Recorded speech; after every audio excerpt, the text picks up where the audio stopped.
Welcome to our first episode of Sips and Selling. I'm Juawana Colbert. And I'm Tennille Moore. And we are so excited that you have joined us. We have a lot to share today, right? Yes. Some good information. But I think the first thing we should start off is this cute little sip. The sip of the day. So, what do you have? Because yours all dangly looking cute, like you got a little extra. It is cute. It is cute. But it's simple. Like me. Never basic, but simple. Simplicity goes a long way. I think so too. So I have the lemon drop, and I'm a vodka girl. I could literally drink vodka all day and not be drunk. Mm-hmm. I don't know what it is. I think it's about body chemistry or whatever, but I could drink vodka and nothing happens. But this is the lemon drop. It's a little bit of lemon, and obviously you see the cute little lemon garnish. But a lemon drop is what I've chosen to share today and to drink because I think it kind of describes me a little bit. Your personality? Yeah. Little sweet, little bitter, little... No, not bitter. No, not bitter. So let's not get that bitter, clear. But how would you describe a lemon? Like, it's kind of... simple. Tangy. We got a little tangy. Yes, but the drink is simple. And I feel like it's popular. Popular, but simple. That's me.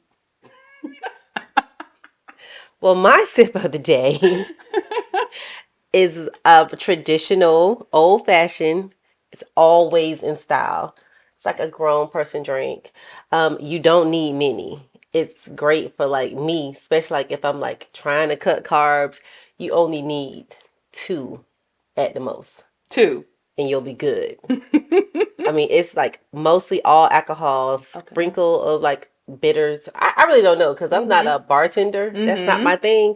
I just know it's like mostly on the rocks. It's really great with cigars. People do drink it. So people drink it I love the traditional old fashioned. It's been around since the test of time. It's like rum and coke. It never get old. That's true. It's going to be on like every menu. Yeah, you're right. Sometimes there's smoke and sometimes it's just an old fashioned. Yeah. And I like the smoke. Okay, the smoked one. Mm-hmm. It's super cute when it comes out usually. Yeah. But what I will tell you that I like about that is like the ice cube. I feel like if I see someone make it and it's the smaller ice cubes and it's a whole bunch, it's not going to taste right. Yeah, you already know. You got to have the one ice cube. So how was it made today? This one is made special for me because how I like my old fashions, I like it with a little bit of Fireball. It gives it a little cinnamon taste with it, and then when it's smoky, it's like winter, Christmas, like my favorite holiday. It's like it's a happy, make it cozy. It feels good to me. It's cozy. It's like love in like a glass. Like I love you. I can sip to that. Okay. So lemon drop is good. It's good. It's good. So let's get into the selling part of the real estate, the selling part of our podcast, right? Yes. Because we're here to drop some gems, drop knowledge, drop our perspective, and we always have a lot to talk about. Yeah. So what are we going to talk about? So I was curious. I was on social media and I ran across something and it was saying that 7 girlfriends purchased a mansion to retire in when they get older. And I was like, I don't know. I don't have a huge circle of friends, but would you be able to... Do you have like 2 people you would want to retire with in one house? Girlfriends. Okay, so 7 girls bought a mansion and they're all going to live there. So all these 7 retire there. So they can't... I wonder if they're married or not. So were they all single? See, I didn't get into that. Because those are a little bit different, just a tad bit different conversations. But I like the idea. Say that they're not married. Okay. And I like the concept. And could I do it? The answer is yes. I could definitely do that. Number one, as you get older, less people want to spend time with you. Let's be honest. Your kids don't. They don't want to. I don't know. I'm not old and they don't want to spend time with me. Exactly. So you want that camaraderie with someone, and especially someone, hopefully they're all about the same age. You're sharing bills because bills aren't getting cheaper and you're getting older, which means your income is getting less unless... And it's a mansion. And so you got like you have a lot room. of space. I think you can have hopefully everybody has their own room and bathroom. Mm-hmm. And then I could do it because then they can get together just for lunches, dinner, and whenever they want to, but you have your own space. I could totally do that. But I like spending time with people, but then I like Yeah. having my own So it would space. have to be a mansion. It could be Mm-hmm. nothing less. It couldn't be like 4,000 square feet. I Yeah. couldn't do it. Okay, so when they say mansion, do you know how big it is? It was huge from the pictures. Okay. I bet it's nice. I like that. It reminds you of Golden Girls. Mm-hmm. Didn't Golden Girls live together, but some of them were dating, but nobody was Married, married yeah. while they were It's a Golden living. Girls vibe. Okay. Mm-hmm. I could rock with it. Yeah. I would Yeah. rock with it. It for sure have to be. And I think it's a good investment too. Yeah. When, like you said, when it comes to income when you get older. But the Yeah. question is, do you have 7 women that you would want to No. live with? Mm-mm. 1, 2. And then I grew up in a house with all girls. See, me having all brothers and then having all girls is like a shock. Okay. Because I'm the oldest of my siblings and then I have all brothers. Yeah. So I didn't have to like share anything. So when I have girls, then now I gotta like, where's my comb? Where's my You fighting hairpin? over Where's my things. shoes? You know, like stuff that I didn't do as a teenager because I didn't have, all brothers. Yeah. I had all brothers, so yeah. I only had a brother. I did not have any sisters, but I was very close with my female cousins. And I'm thinking in my mind as I was asking you that, could I live with 7 women? Do I have 7 women I could live with? And the answer is yes. A couple of them are family members, and then a couple of them are friends. And I think I could do it. I only have 2 people, and you not included. But Oh, wait, what? Hold on. if you in the room that's furthest from me, then we might can work it out. Okay, so but you telling me you only have 2 people you could do that potentially with? Maybe 3. 3. Am I that third? You may be the 4th that I haven't considered yet. Okay, so Because you don't even you don't have food in your refrigerator. Like so you're right. don't Sometimes, cook. but we have everybody. Where I'm weak, you're strong, right? That's the purpose. Yeah. There could be a grocery list. There could be people are tasked. Now, when I'm tasked with something, I will do it. If getting groceries is my responsibility, I will do it. Okay. Well, let me think about. I'll let you know when we get like 10 years older if I'll put you in my retirement home situation. But now you're like, I'll be like, I'm very blue. Sorry. Yeah. I'll be married by then. It's not happening. Yes. Okay. So, Okay.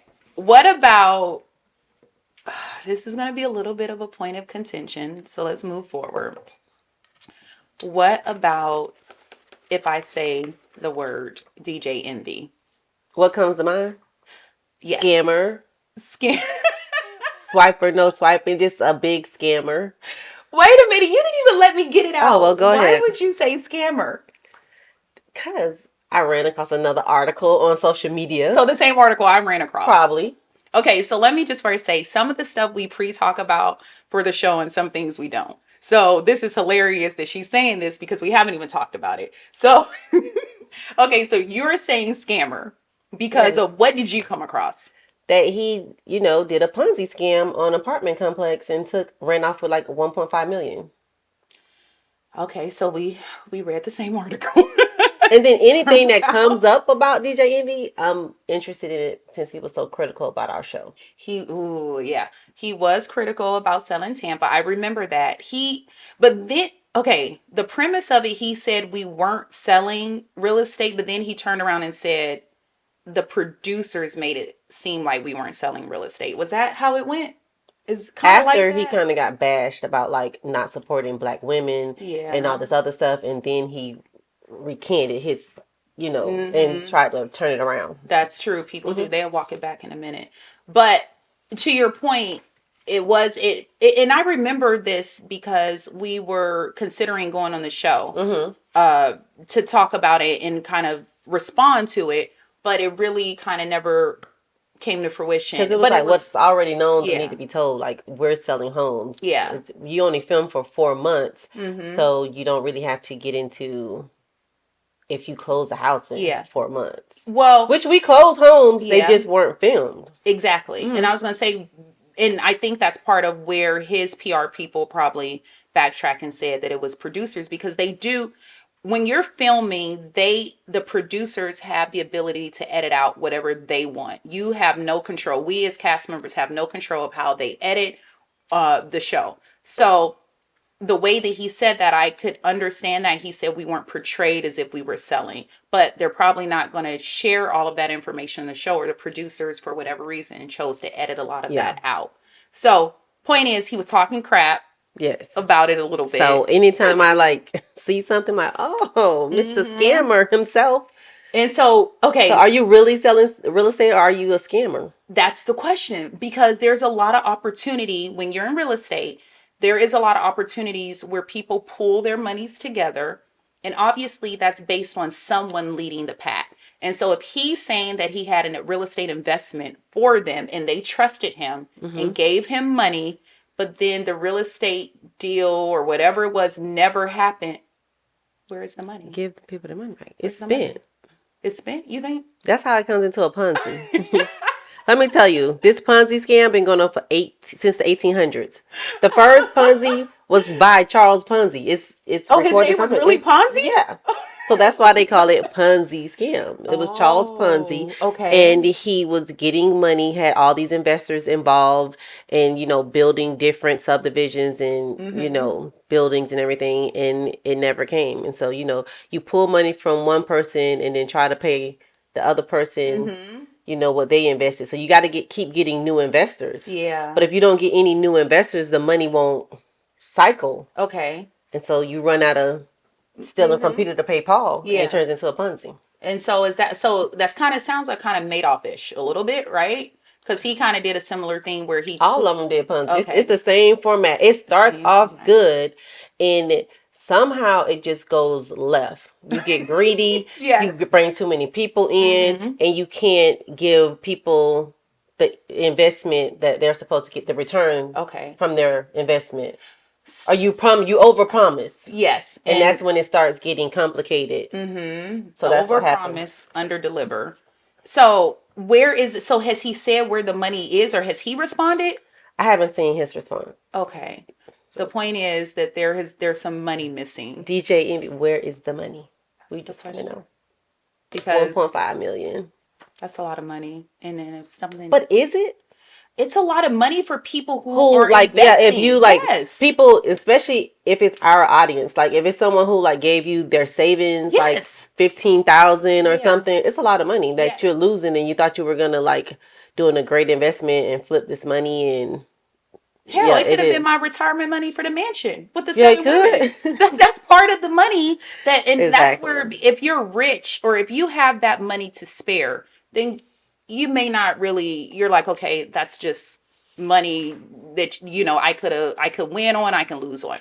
But if it's someone who that is their retirement, or they were hoping to get some money back and now it's gone, that's a big deal. And then people don't never get the money back. Like you get restitution, but then you file bankruptcy and then they never get their money back. Yeah. That's what's sad about it. And when I said like amount, because when it's like a Madoff, it's millions. Yeah. This is like 1.5 million. That's true. But it's usually at a bigger scale. Yeah. But if he, DJ, we want to hear a response. Just stick to what you do. Talking about people. And return the money. Next. Okay. So when we're transitioning now, when we were filming the show. Okay, so we're transitioning now. As a real estate agent. Okay, so we're real estate agents. When you are working with someone and they're looking for you to help them find a piece of property to purchase. It could be an investment property. It could be for their primary residence. It could be for a vacation home, whatever it is. They're looking for you to guide them. How do you feel when they bring a whole bunch of people, or they are getting insight from other people that aren't even a party to the transaction? How do you feel about that? It depends if they're really real estate savvy. But when you bring in someone who has never purchased a home, I don't know your relationship with this person, and then because I just to tell a situation really quick. it's a girl. She was gonna buy a home. She like literally was gonna put in an offer, and she brings her aunt. And she was like, "Oh no, no, I feel the spirits," and she went on, and it was too much money, and the numbers on the house wasn't right, and the girl did not buy the house. Okay, my first question is, what accent were you doing? I don't know. It was like Jamaican Creole. I don't know. I don't know. Okay. But the point is, I was trying to figure out what accent she was doing. Like, is this real? Am I getting punked? Because like I've been looking for this house for like ever, and she loved this house. This was the house she was going to buy this house, and she was like, "No, I just want to make sure my aunt." Yeah. And when the aunt came to like sign the deal, like say, "Hey, yeah, this is great for you," Yeah. she was like, "Oh no, it costs too much." And I was like, I can't with this accent. I think she was like, I don't know, Creole. But the point is, she had outside feedback Influences. and influences, and she decided not to buy the house. Not to go to the house. Said she would wait. Honey.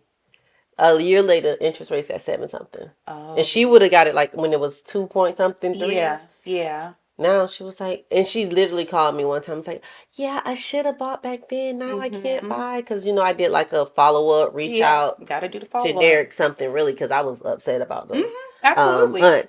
And she was like, oh my God, it's the worst mistake ever. But you consult in a real estate agent to give you the best. Yes. Word to everyone. And it also annoys me too. When you have outside influences or feedback from people, it's okay to take information, but you still have to process it on your own to say what is best for you. Because you're the only person living there, you're the only person paying the mortgage, you're the only person that has to either live there, rent it out, whatever you're doing with the property.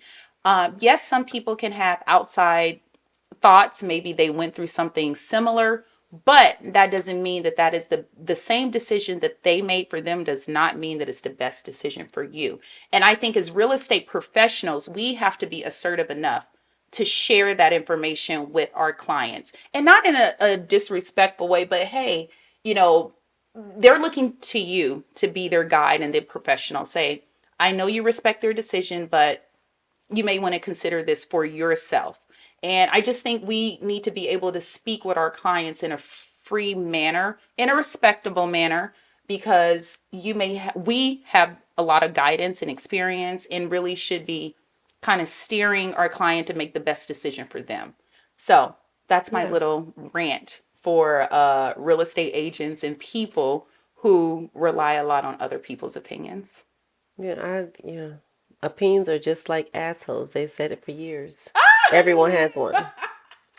Because, like, if you have bought a house 20 years ago, it's not going to be the same process. Yes. And then if you bought a house a month ago, everyone process is different. You don't know, like, if you're trying to consult your friend about a property, you don't know your friend's credit score, interest rate, the lender. So everything, every single transaction has been different for me. Yeah. So you can't, like, try to advise someone because you don't know every single thing in the back. That's true. That's true. Yeah. So you don't know their down payment situation. You don't know. So you like, oh well, it was easy for me. I did this, I did that. You guys work 2 different jobs, 2 different places, 2 different locations. You could be in a different county. Taxes could be different. It's just a lot. So just keep your 2 cents and put it in the bank. And if you have any thoughts on that, we definitely welcome people to DM us or email us and ask us a question. And then we'll probably be able to answer it at some point on here. We can't answer everyone's, but we will look at them. And if you have a specific real estate question or experience, please share it with us. We would love that. And based on our experience and response, we'll share it when we do our podcast. But okay, so another thing. What about people who get into real estate but really don't want to be in real estate? They just want to say they have their real estate license, but maybe they're doing a real estate transaction for themselves. What kind of feedback are you giving them? Because I was on the phone with someone the other day, and he was like, do you think I should get my real estate license because I'm ready to buy a house? I think he said maybe the house was going to be like $2 million. Do you think I need to go get my real estate license so I can get the commission? That literally was his question. Should he go get his real estate license because he was getting ready to buy a house? What's the face for? It's the craziest thing. Like, you're going to spend this time to get your real estate license. Like, oh, yeah, I might do a transaction or do this. Because you have to, like, do onboarding. You have to pay to be a realtor. You don't, like, it's not cheap. You got to pay MLS fees. It's just a ton of fees associated with being a realtor. And so it's almost like a greed thing. Because if you live on this planet, you have someone, a friend, associate, someone you know that's a realtor. So why wouldn't you want them to, like, get the money? Oh, let me get all the money. Yeah. It's really like you're just swapping money because Yeah. you're paying for it and then you're going to get it back. It's just crazy. I don't like that. I knew someone who bought a townhouse and going to do an Airbnb, and now they're a realtor because they want to do their own transactions and they haven't done anything since they got their real estate license. Yeah. So you bring up a lot of good points, and just to circle back, that was basically my response to him. There's a lot of fees and time, not even money. Time is more valuable than money. You can't get it back. No. So you have to go do a certain number of hours of classes. You have to pass a class. Then you have to pass your state board. Then you have to pay for your background check, your fingerprints. Because, of course, they want to make sure you're not a scam artist. Then they want to make sure you're legit. You can go out with people. So there's a lot of back end work that goes into becoming a real estate agent. Then on top of that, and you, mind you, you're paying for all of these things. You're paying for your background check. You're paying, and in addition to time, your fingerprints, your testing. Then you have to pay for your registration, for your memberships. There's so many other fees to go into it. But that is what I wanted to bring up too. You're saying when people get their real estate license, there are fees that you have to keep up on an annual basis. It's the renewals, it's the time, it's the continued education. You really have to know what you're talking about and stay up on up-to-date things and really understand what's going on. So do you really want to do that just for a commission? That's the question. Your own commission. Your own commission. And to your point, you know somebody. You can have them do the contract for you and then work out a deal with them about, hey, I'll let you write up this contract, make sure I'm taken care of. If you maybe do a portion of your commission with me or anything. No one has to be illegal. greedy. No, if you're a party to the contract, it's not. A party to the contract? Yes. Oh, you can give away some of your commission. Yes. Thing. Yeah. Correct. Up to a certain percentage. Yes. I think it's up to 6%. Yes. Yeah, you're right. So instead of taking all of the time and the energy, paying all the fees to go get your real estate license, just take a step back and think. And I'm not attracted to people who want to be like the jack of all trades but master of none. Just stay in your lane and let me be a realtor. Like, just please. That's true. You know? Yeah. Then they're gonna be telling you how to write the contract up. Yeah. And they don't even know. You done took one class and now you think you because yes, professional. That's so true. You may take the class, but I promise you, things that you learn in class, it's great. It's book things that's gonna help you pass the test. But in reality, there's a lot more you need to learn. There's a lot of things that's gonna come up that class does not prepare you for. I learned something from every transaction. That's how you get experience, because the more experience you have in the field, the more you know. You don't get half of the stuff that I've learned from doing transactions from that book, or from that class. No. It's all about actually doing different transactions and learning this and that. Yeah, you're right about that. And I bring this up. And that's the point of some of the things that we talk about on this podcast, because these are real life things that we get DMs about, people may have emailed us about, or when we see people out at different events or different things that we're involved in. These are real questions and real conversations. And we want to be a asset and want to share information with you about these experiences. Yeah, that's good. So before we end this first podcast of Sips and Selling, is there anything else you want to share? No, okay. Well, with that, we thank you for joining us for Sips and Selling. You can follow us on all of the social media platforms under Sips and Selling. Subscribe to us, share, and send us a message and let us know. Feedback. Yeah, we love feedback. Thank you. Sip with you later.